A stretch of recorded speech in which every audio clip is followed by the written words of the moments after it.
Hey, everybody, and welcome to the Power of Women in Insurance podcast.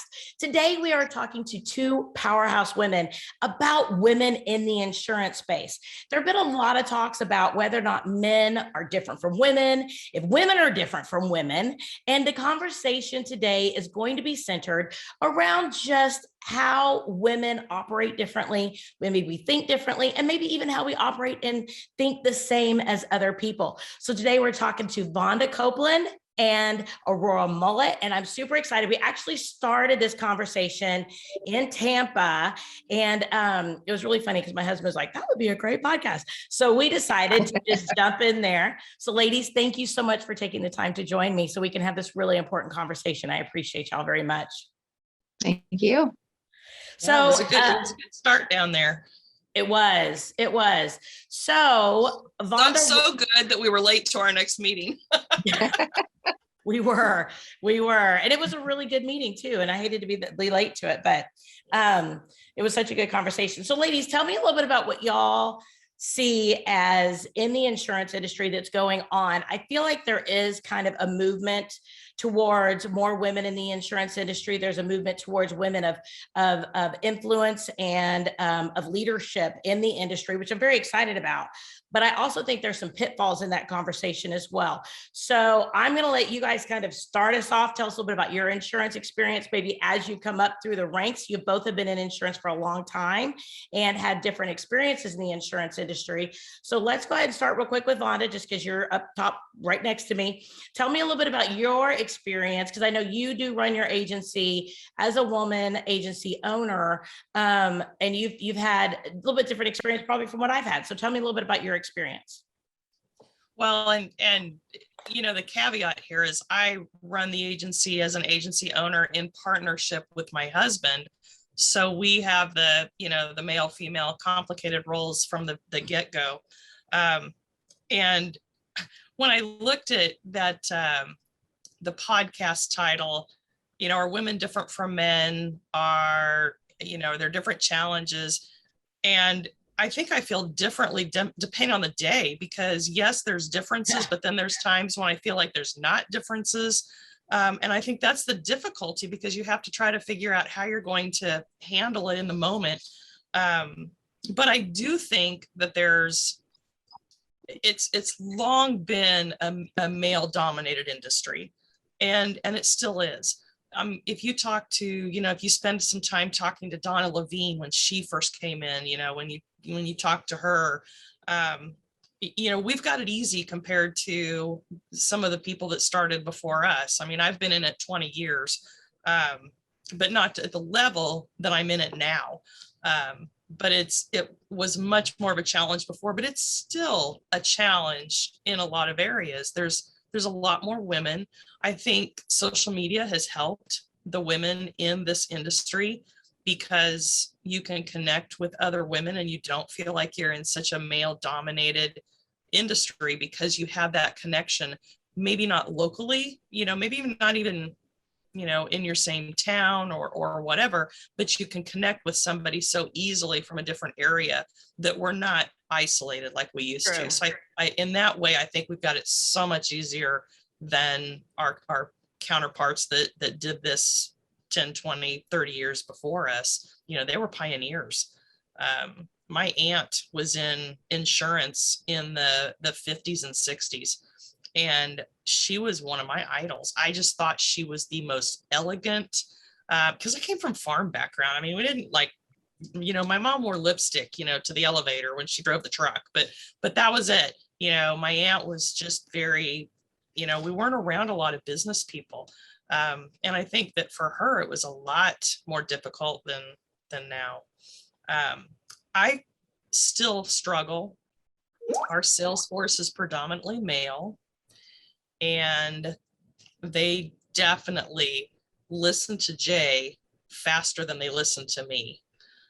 We could say the same things and they would probably respond to him a lot faster than me. I've had examples where that's actually happened, and it's frustrating. It is really frustrating, because I feel like I have a lot to offer them, and a lot of knowledge and things like that in my own right. So I do think there's still that glass ceiling that we constantly bump our heads about, against from time to time. But I really also see inroads being made all the time. Right. I totally agree. Aurora, what about you? What about your experience so far? You know, I people always tell me, or guys always tell me, I'm a rare breed. And I think a lot of it comes from, I grew up with all guys. I grew up in a neighborhood that was 100% guys. I've always had probably greater connection or ability to communicate with men than I have had women throughout. So I think it changed probably the way that I encounter situations throughout. There's two moments in my career that I really felt like, man, this response was directly because I was a woman. One was blatant. I entered in, I was the first female to hit a president's club at a sales organization that I was in. And prior to that, as a celebration, every time you hit president's club, then there was whiskey and cigars, and there was like a night, right? A night. When I did it, they stopped it because they were not going to have a woman part of that, right? In their mindset, that was not a place for a woman to be. Now, that was 22 years ago. Now, in today's segment of it, right, that wouldn't exist, right? That would just not be something that happened.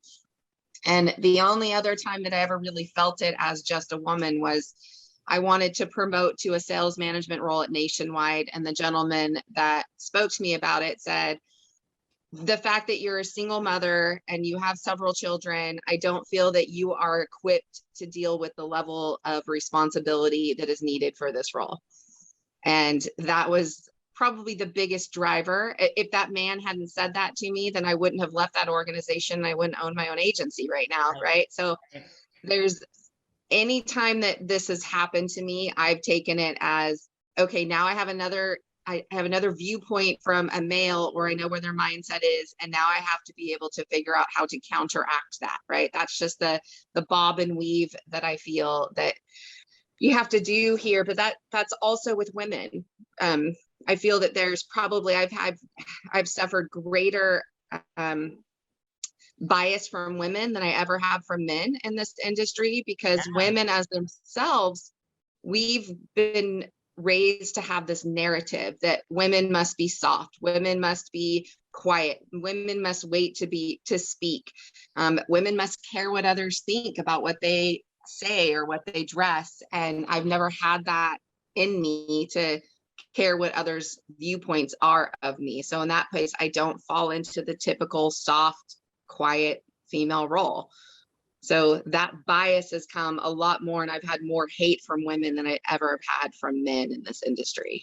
Oh, amen from that. That is exactly true. I mean, I definitely think that's true. We have that judgmental level that you feel, and you just have to kind of, we can be snarky. Completely. And, I think women are more, I think women can be much more like, I don't know how to put it. I think women can jump to judgment. I think men just kind of ignore women more. I mean, that's kind of my thing, is that maybe they will say something like, the unfortunate situations like you've had, Aurora, but at the same point, a few men will say something. I think men also see women as sex symbols or whatever, like, oh, we're just, like they come at us a little bit more physically. I think sexually call us pet names a little bit more. That doesn't bother me too much. I mean, I'm in Texas. I call everybody babe, I mean, it not in a bad way, but like, I'm like, I just, to me, it doesn't bother me. It's, that much, but for other women, it's really a big deal. And I 100% acknowledge that. But we were actually, even recently, in a passive aggressive way, when we were actually in Tampa, we stuck around for a few extra days. My husband and I, we went across the street to a seafood place that I'm not going to mention the name of. And we had a wonderful meal, fabulous meal. But the waiter came on up and he was like, so, where are you guys from? Da, da, da. All his words were you guys, and da, da, da. But he only made eye contact with my husband. And then he was like, so Marcus, what's your name? What's your name? First of all, he's like, what's your name? And my husband goes, Marcus. He goes, okay, great. Good to know you, Marcus. Good to know you guys. And he like walked off. I was like, I'm Teresa. Hi, nice to meet you. You know, it's like he just totally walked off. So he comes up and he goes, okay, Marcus, so what are y'all eating today? I was like, well, I don't know. Is Marcus the only one eating? I don't know. What are we doing here? You know, and it was really interesting because as we walked out, the guy was like, bye, Marcus, have a great night. I was just like, and my husband even, like, as the waiter came back to the table, goes, my name's Marcus, and I wanted to make sure I introduced you to my wife, Teresa. And Marcus was very good about that. But then the guy just persisted, and I don't think he had any consciousness of it. And I think part of it's education. I think part of it's quote unquote calling people out when people make us feel uncomfortable. But I think women too make people feel just as uncomfortable by almost a little bit more personal comments than the men do on that end of things. What is kind of your feedback on that? I think women can be very passive aggressive. You know, a lot of times with men, it's more pointed, you know, they just kind of call it regardless. And I think women, you know, have a tendency to be more passive aggressive and a little bit more, you know, I don't know, that's what my experience has been. And unfortunately, I've probably been that. So, you know, we all have, I'm sure. So, but I think we all have our bad days. I mean, you know, I think Yeah. we all have our days where we see something online or we see something with a client or our team does something, and all of a sudden I'll just go, bleh, you know, and then I go, oh, dag, I am sorry. And most of the time I'll go back and I'll apologize for it. But I'm sure there's lots of times when I do it and I don't realize I'm doing it. You know, Right. I think we all have that tendency. We just do. We're human beings, right? Yeah. I think the big thing is the level of ability to, you know, I grew up with the saying water off a duck's back. I think that's one of the things you have to constantly, especially right now, there's so much jumping on something and attacking something for you know, for the connotation that it was either said or done. And like Aurora said, that, you know, you just get to a point where you're just like, you look at the person and you're like, okay, that fits, you know, just not going to worry about it. There's a fine line, and I don't think there's a right answer. It's like, how much do you accept? You know, like they say, if you let people treat you that way, you're sending a message that that's how you want to be treated. Or do you just rail against everything? You know, it's a fine line, and I don't think there's a good answer for it, unfortunately. You know, I like to say common sense, but I'm not even sure that applies. But I think sometimes we allow things to happen sometimes too, because we're women. And I know that for me, being in the agency ownership position, I did not want to be an agency owner. Like my dad said, here, sign on the dotted line. I know I've said this a million times, but for the next probably 8 to 10 years, I felt like he needed to lead. He needed to. And he just wasn't. That's just not his personality. That's just honestly, now that I look back over my entire life, I realize that was just never his thing. My mom was a very strong woman, but my mom always set things up too as, well, let me talk to him about it. And then we'll come back to you. But I was a stepchild, right? Mine was a stepfather. So I always thought my mom came back and talked to me because she was my mom about the family decisions, but she always talked to him because he was the head of the household kind of thing. And I think whenever I went into business with him, I thought that if I talked to him about stuff, he would make a decision and then I would go implement, but like he didn't want to make decisions. Now in retrospect, I think my mom probably made all those decisions and I had no idea she was doing it. And I think that some of us were coming out of a generation or multiple generations of where there were a lot of men who did not lead, but women let the men think they led, right? Kind of thing. And we get really confused about some of those roles. And I think if we just looked at human beings, male, female, I don't really care, right? As the concept of just personalities, then we would probably be a lot clearer as to who could be more of a nurturer, who could be more of a leader, who could be more of that driver versus who's more of a facilitator. And I think that's really personality driven. I think our society has said that we have certain gender roles, right? That women have to take care of their children and I think that we have certain defaults to some degree, because when a child is sick or when the home is in a struggling point or in a point of chaos, we naturally gravitate towards a little bit more of that nurturing than I think some men do. But I think that strong women attract men who want a strong woman. And I think strong men attract women who want a strong man. And in those terms, we come to an equilibrium in our life as well as in our businesses. We do the same thing. We attract those, I want to say we attract those personalities that complement us and that we can complement them if we do it correctly. And ideally, I would like people to really focus on that more than male or female, like the right butts in the right seats. Whether or not I build an agency of all women or all men, I don't necessarily care. I don't want women to not get opportunities, but I don't want a woman who can't make decisions in a leadership role and who doesn't want to. I just think we really need to focus, to me, on the right butts in the right seats. I agree. I think that I agree with I think we're fixers, by nature, true. just because, we've as parents, we've get put in that role where you have to, or you go crazy. And I do see that in the agency, as far as service people, CSRs, they're fixers. They're the ones that are paying attention to the details and chasing somebody down and saying, hey, I need this, I need that. So I do think you have to look at the fact that men and women traditionally have been wired differently brain-wise, and there's value in that. You don't want to just gloss everything over to where it's just doesn't matter, because I think there is a value in knowing that if they have the ability to solve problems and to fix things and to nurture and to care about people, then that's going to be a great butt in the seat for a service person. May not work as well for someone who has to go out in the field and get told no all the time.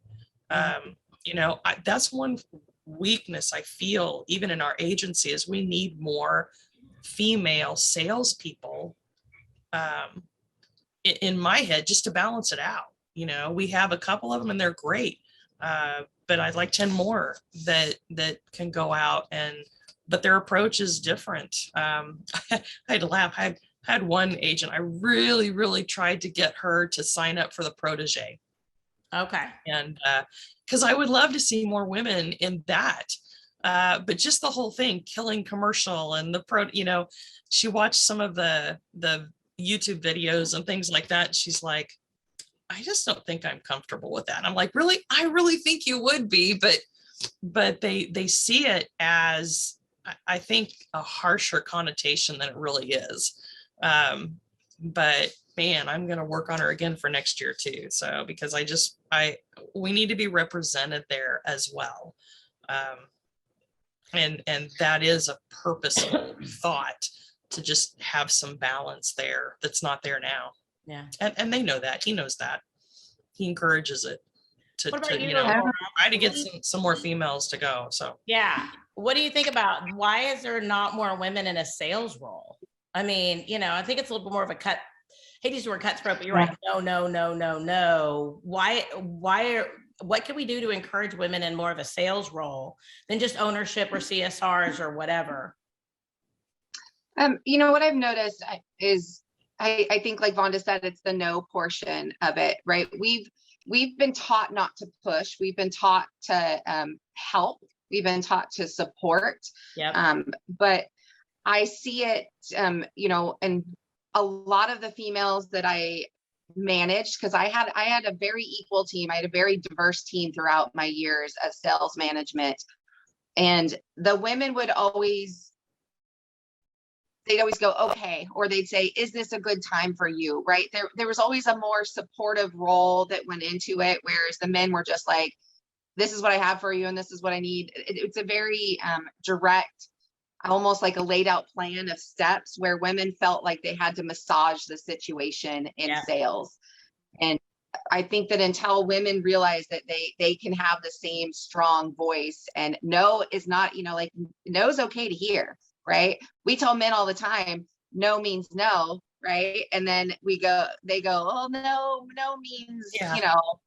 like I've been in sales meetings where they say exactly that. They'll say, well, no doesn't really mean no. And it's like, oh my gosh. yeah. So for women, if we've been taught that the whole time, like we have to tell men that no means no. If someone says no to us, we have to respect no. Right.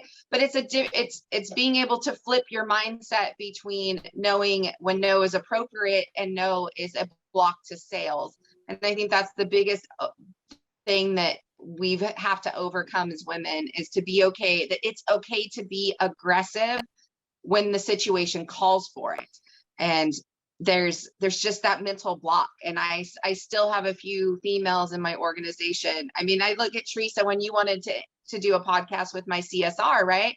She is the backbone of our agency. When I say this woman keeps everything at glue, and we're busy out here and we're going 1,000 miles a minute, and we can forget to call her for 2 weeks. I'm just going to admit, like, it just happens. She works remote, but when I told her, this is what I want you to do, her mindset was, well, I'm just a customer service agent. Right. And what, like, and she felt like she would have nothing to provide to other women in this industry, because in her mindset, that was just all she was. And in my mindset, I'm like, you literally run this agency, whether you know it or not.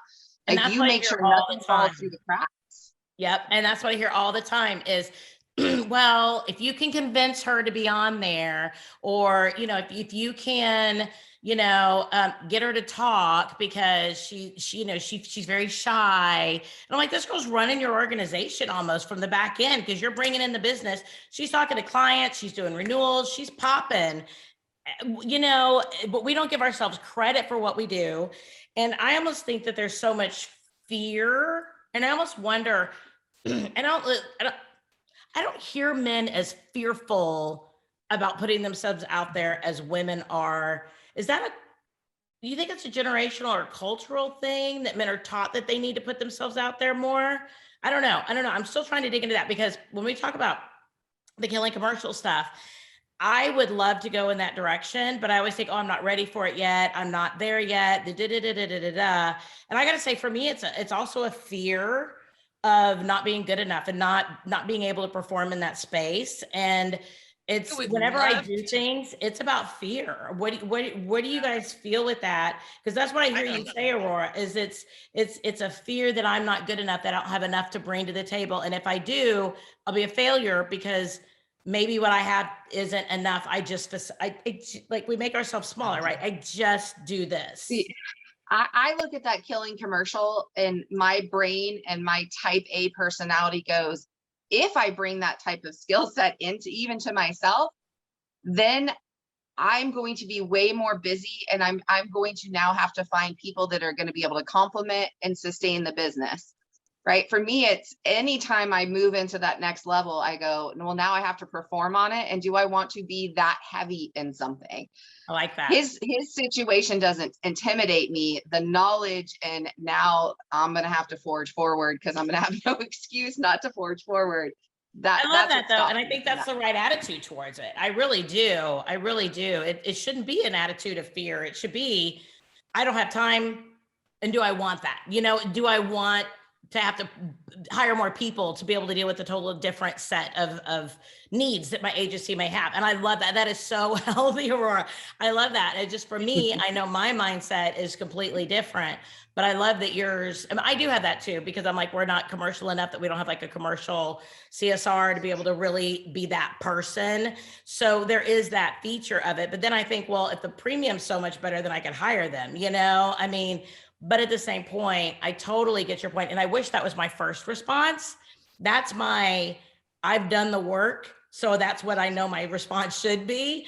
But my initial response over here is fear and anxiety, and that imposter syndrome. I talk about it all the time, but my Teresa, shut up. You've done the work. You go over to the other side of your brain, says, can I handle the growth? Can I handle the whatever? And am I really ready to go that direction for the amount of work it is? And when I get in there, I need to make sure I bring it, so I've got this, always feel very bipolar all the time because I've got this initial response versus this, you've done the work and Teresa, you're a badass, kind of thing. If you really feel that way, I can help you fix the other part of it to where you would be ready to roll with it. But so I think it's no excuses. If you're ready to roll in that direction, there's always a way to jump into it and get some things in place. I would love to do it. I think I could, have the personality that would do well. But in my case, I don't sell. I don't go directly to a client and sell. So for me, it's more of a sales coaching role and running in, through the agency. And so to me, it would probably be a huge waste unless I was looking at it as a way to build my sales team. But that's not the philosophy it's based on. So for me, I'm not really sure it would be beneficial, but I love it. I mean, that's the kind of stuff I just absolutely love. So I think for me, I want to go through it so that I can build my own primary book, but then also at the same time, be able to coach other people to go out and build their own. And then I want to go back to where I am now. So like in personal lines now, I'm very much I don't really sell that much. I really just run my team. I just kind of coach and run my team. And the past 2 months, because tomorrow's 2 months since my son passed, I really haven't done very much at all. Number one, that's a trauma situation and I totally get it. But I've also been super impressed with how my team has maintained that book without me having to be in the middle of it. And at the AOA event, I really sat down on Saturday after everything and I started kind of decompressing a little bit.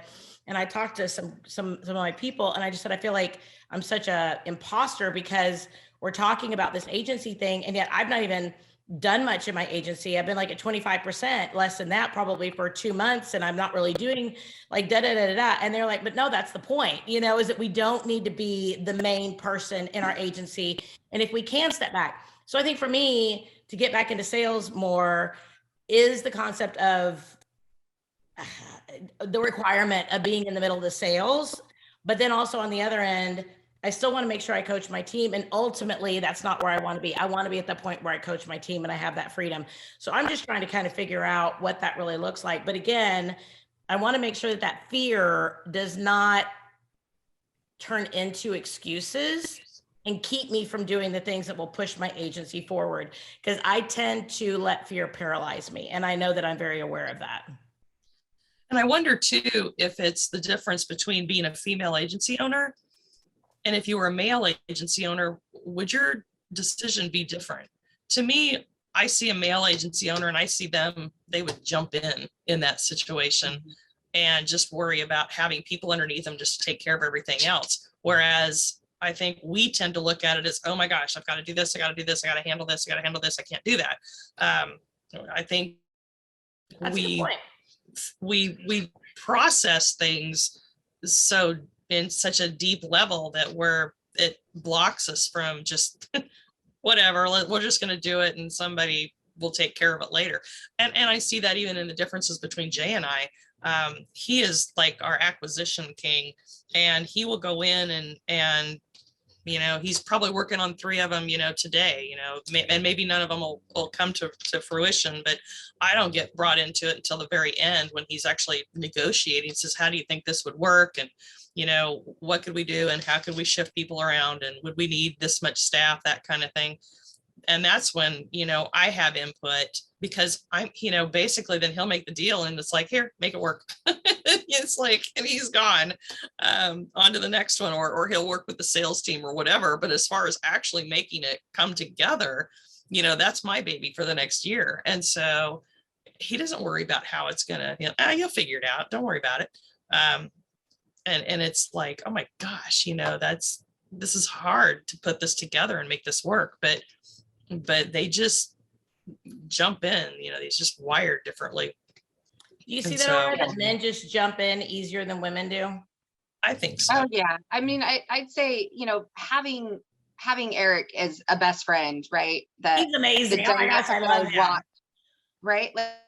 Like the way that I watch his brain work he just goes, this is what I'm going to do. And he just does it. Right. I go, okay, this is what I want to do. And then I literally sit there and I go, okay, if I walk down, if I make this choice, then this could crumble. And so how do I support this? Right. And his brain is, I'll figure that all out after I've made it happen. True. Right. And he will move through a decision so much faster than I will. And there's sometimes we'll talk about my same decision for a year. Right. And then he's literally like already made 6 different decisions throughout it. And there's some of that, like he wants to conquer the world. I want to conquer my little state, right? Like I expand into other states, but I do it in a very strategic way. Whereas if he went into another state, he would basically blow every wall that's out of there, right? Like it's just a different methodical way that we do it. But he also gives me more strength than he probably realizes, because I watch him do it and I watch that fearlessness and I go, you know what is the worst that can happen? I have to change direction really quickly. And that's what I do most of the time anyway. I'm a very reactive. I'm really great at reactive. When the marketplace shifts and when, everything that has to happen, I'm probably less proactive than I am reactive, which means that I'm literally the same person as he is. And we talk about this all the time. He just jumps faster than I do. It's a great book by John Acuff. I meant to mention it in my presentation at AOA. Totally forgot. There's like 2 or 3 things I totally forgot. But there's a great book called Start, Go From Average to Awesome by John Acuff. And it talks about taking all of our fears that keep us from jumping into situations and looking at them and saying, just like what Eric does, I'll figure it out later, right? And it is such a good book, because at the end of the book, it says, journal down all your thoughts and journal down all your fears for like 48 hours, right? And then think through, what if that actually happened, right? So what if I jumped into another state and I did this and I wasn't prepared for it? And what if our business tripled in the course of a year and we did not have the manpower to be able to do that, right? What is the worst thing that would happen if we answer that question? And what's the best thing that can happen from that? So when you look at that and you have both of those and you kind of make a chart of it, right? Like one left-hand side, the benefits, one on the right-hand side, the cons, then you're a little bit more prepared for it and you can jump on in and think that process through. But then at least you don't feel like there's always going to be stuff that jumps out at us that we didn't know, but it takes away a lot of that fear. And we can say, okay, if this does happen, I'm somewhat prepared for it, right? And it lets us take those steps forward without the anticipation and the chaos and the mayhem. And that's one of the things that I have always loved about that book. I read that book like 6 years ago, back when it was in my my big crisis back in 2016, when my son was out of the hospital. We were doing this, that, and the other. And my husband and I divorced. My second husband, who I'm remarried to now, we divorced. And I went through this and I realized that I had been playing small and living in this life of fear and not building my business and not taking chances like what you're talking about, Aurora, like because I was so scared of them that I had actually done everything I didn't want to do. I had put all this fear in my children and I had put all this fear in my team and I didn't hire the way I wanted to. And I was angry because my business was keeping me as a victim in it, right? I just was very victim oriented in my head. And I think as women, sometimes we go that direction, but in that book, it said, so if this happened, then this happened. And what if it does? Okay, well then let's pre-think that. And then we're prepared. And I really think that if we do want to take those chances, if we are more like what you're talking about, Vonda, more facilitatory, it allows us to have less fear when we step into those types of situations. Right. I just think that would be a much better way to be able to do that. Let's talk also about family life. Okay. Family life is very different from a man than it is for a woman. And I know there are a lot of very nurturing men that help out, do the dishes, blah, blah, blah, blah, blah. But men approach children, men approach life situations differently. I mean, I know my husband and I, we've had our own separate sets of kids. We were married for a little bit while my children were youngish. I mean, my oldest was 18 when we got married and my youngest was 12. So we kind of sort of raised up my daughter, but honestly, we only lived in the same house. I mean, I'm being super honest here. We only lived in the same house for 2 years. So out of the raising of those children, we were married for another 1.5 years, but trying to work things out on a separate level. I was in an apartment, but we only lived together for 2 years, but how we approach the child aspect of things is very different. How do you feel like the home environment versus building an agency and the responsibilities of home is different versus agency management from a male to a woman, to a male to female?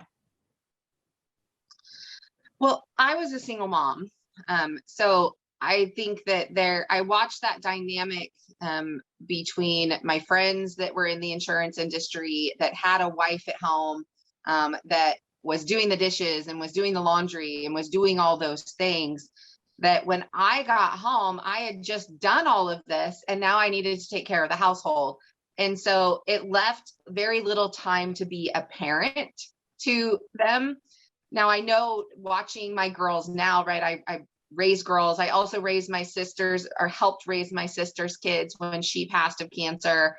And I watched the shift in even how they acted and where they ended up in their life based off of watching somebody who just busted their ass constantly.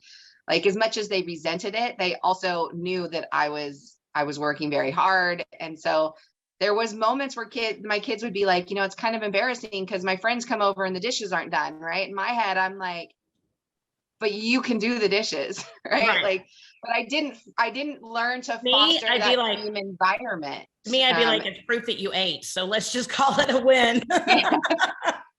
But I mean, it was just that balance that we had to do as either working mothers or single mothers that I think a lot of men do not have on their plates. I think are some now, separated single men. And I think they are starting to feel that, and they're starting to recognize the balance that a lot of us have had to do, especially my younger male insurance counterparts that are divorced and have kids in their household. But it's a super hard balance to have, to raise the kids and feel responsible for not only a business, but also for the well-being of your household and the well-being of your children, and to be there and spread yourself successfully among all those aspects. Right. And I think also asking for help or knowing you need to hire some help. Oh, I never asked for help. I mean, holy cow, hire somebody to help clean your house. If you're an agency owner, I don't know why you're not doing that. So failure. It is not it was failure. It is not a failure. It's not a weakness. It's, a male would have no problem doing it. Why do we have a problem doing that? We just feel like we have to do everything, and we can't do everything. And I think that's a really, really important step that we have to get to where you just have to we got to take care of ourselves first and foremost, or we're not good for anybody. I mean, I've written with this before. I have hanging on my lamp next to me right now. I have the little oxygen thing that pops down, in a plane, like that I ordered from a airline shop or whatever. I didn't steal it. Because, they always tell you to put your, they always tell you to put your mask on first before you try to help somebody else. Yep. They say that every time. And do we make that connection? We don't. We have to take care of ourselves, or we're no good to anybody. And we guilt ourselves into thinking that that's not good. We've got to stop that brain cancer that goes on within us that we're not worth that. And that's huge. It's just it's an attitude shift. Well, I think just as much as there's time blocking for business stuff, right? I think there's time blocking for home stuff, right? So like on Sundays, when my kids were younger, because I was pretty much a single mom-ish. I was divorced when my youngest was 6, and we started the business when she was 3. And then my ex-husband moved to Colorado, or actually moved to New Mexico and then to Colorado. So it's like, he wasn't even in the state most of the time. So, and then, like I said, I was with my husband. We lived in the same house for 2 years. He was always very participatory, but it was still my kids, right? And like, I picked them up every day from school. I was completely like room mom, all this stuff while I did everything. But what I found was that if I left early from work, then I had to be able to make sure I picked it up in the evening, right? My son would have always told you, and it's on the podcast we did, he remembered the tic tac of my nails, you know, on the keyboard, that when I would leave to go do the rounds, pick everybody up from school, but then I had to work at night. And I would always tell them that, you know, you better be bleeding, dying, or dead whenever I'm working. And if I'm at home and you need to come and interrupt me, you know, because I was always trying to teach them to be independent, and they helped each other out. It helped them.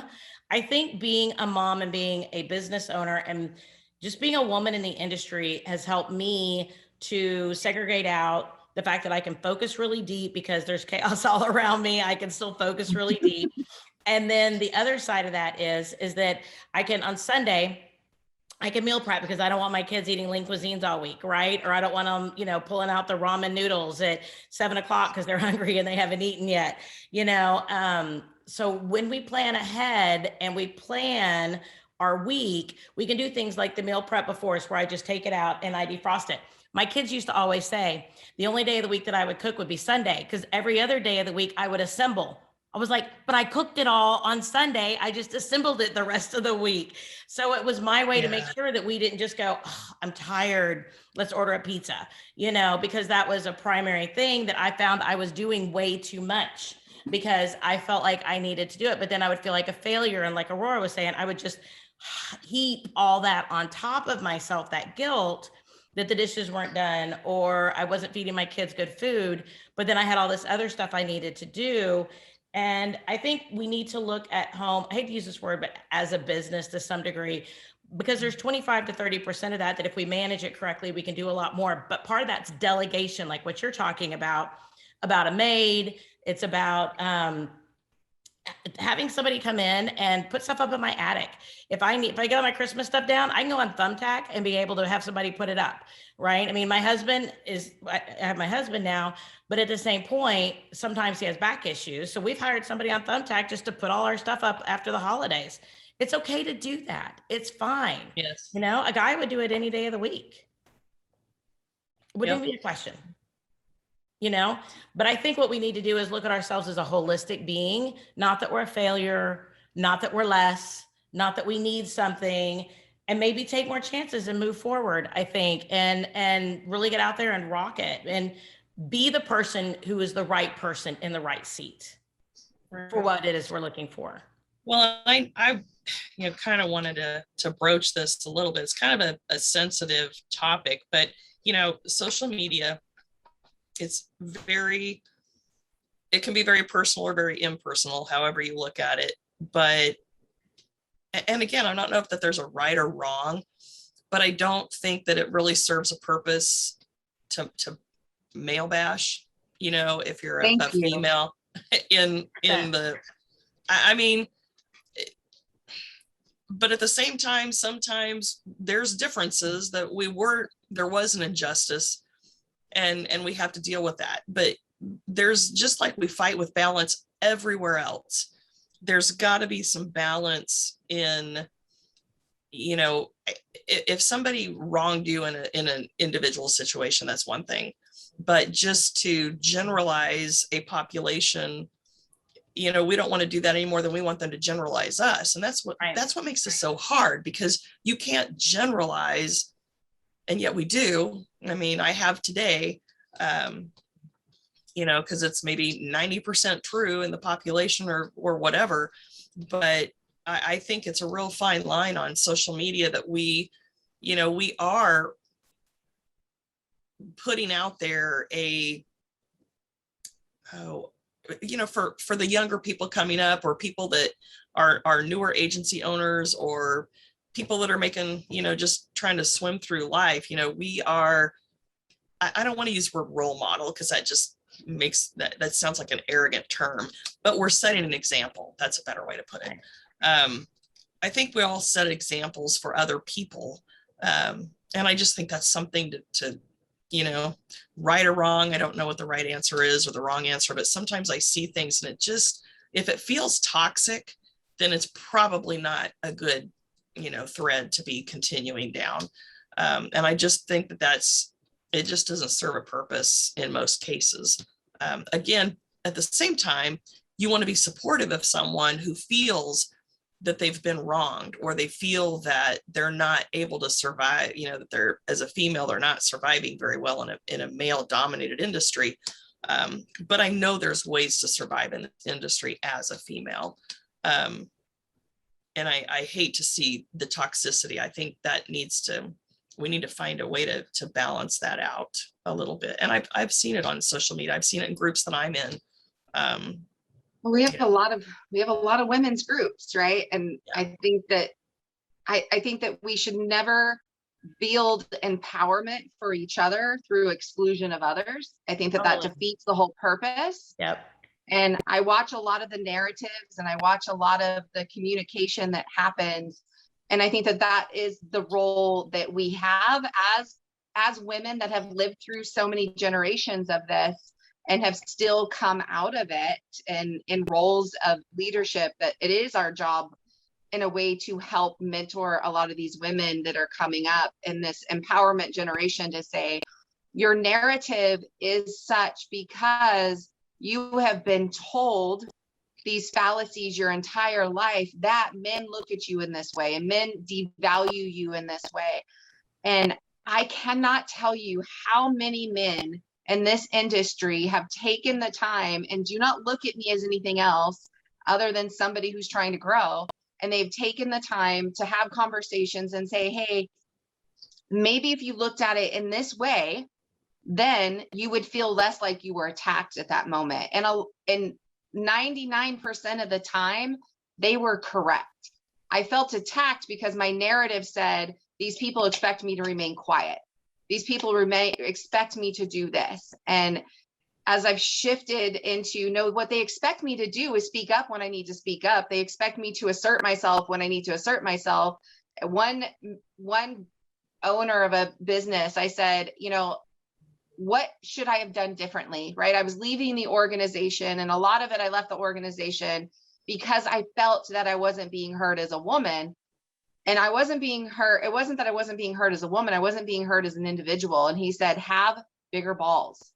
You had so many great ideas, but you allowed us to silence you because you didn't push forward. And we actually had a conversation a couple years ago, because he watched me on the news and he called me and he said, hey, that was really awesome. Why do you think that you have grown so much faster now than when you were in our organization? And I said, because I am implementing everything you told me wouldn't work. But if I had just stuck to my voice at that time, they would have valued those moves the same way that they would have valued anybody else's. I didn't value myself enough to have a voice because of all the narratives. And I think that if we as women can get rid of the narratives we've been taught and realize that they are there to support and help, and we can help and support them, I think a lot of this men versus women will eventually fade. I agree. I think somebody once told me, or not once, but somewhat recently, is that every big movement in society has an injured voice and has a what's the word I'm looking for? Anyway, the example was a Malcolm X versus Martin Luther King type of idea, right? Is that we all have kind of more of an army versus a movement type cultures, that we have a choice what we want to be able to participate in, and different things speak to different people. And unfortunately, they all do work together to be able to create a movement that is very important. And I mean, that's a different type of situation. And I'm not really comparing the two necessarily, but what I am saying is that I think different people have different ways that they do approach these. But for us to make true, like you two ladies are saying, I'm completely agreeing with you, is that for us to make true strides is for us to step up, for us to work our narrative, for us to be able to approach every situation with a spirit of honesty, with a spirit of really being able to look at that situation, not as a woman who's been hurt or as a woman or as a man. It's just look at it honestly. Maybe this person just meant this, they didn't mean that. And then just stepping in and doing our very best, bringing our very best to the table, whether or not we work for a corporation, whether or not we work for ourselves, whether or not we work for an agency. sometimes I think as women, we want to like raise our hand and wait to be called on rather than stepping up and being able to say, I got an idea, which is what a man will do.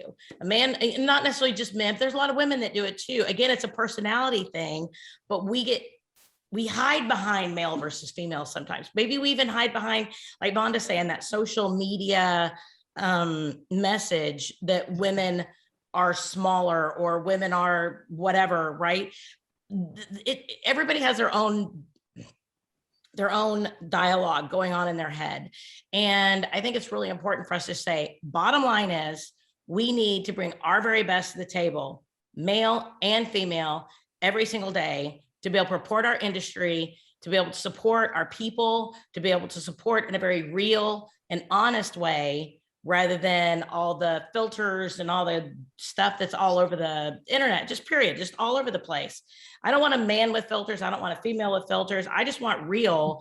And I want people that can help me be real and help me battle my own personal demons so that I'm better today as a human being than just because I'm male or female. And that's what I really love. And that's what I'm hearing you guys saying.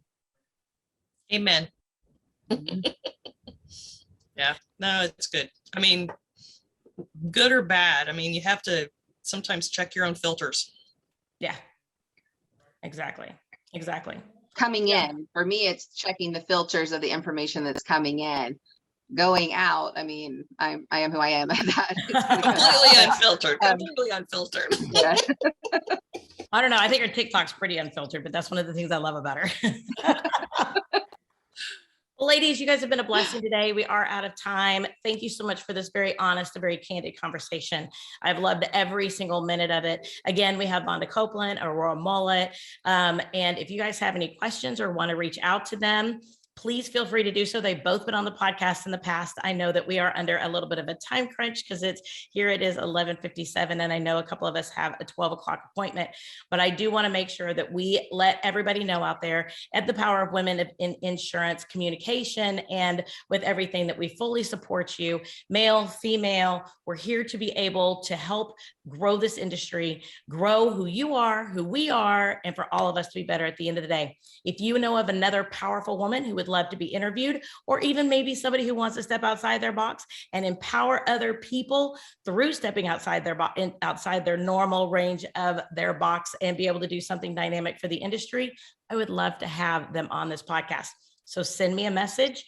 We do release a new episode every single Wednesday where we talk to another powerful woman and have a great conversation in the industry. Everybody, thank you, Vonda. Thank you, Aurora. You guys are amazing. You guys are some of my favorite people. I love you both. Same. Thank you. Same here. Well, everybody, have a great week, and we will talk to you guys next week. See you then. All right. Bye. Bye.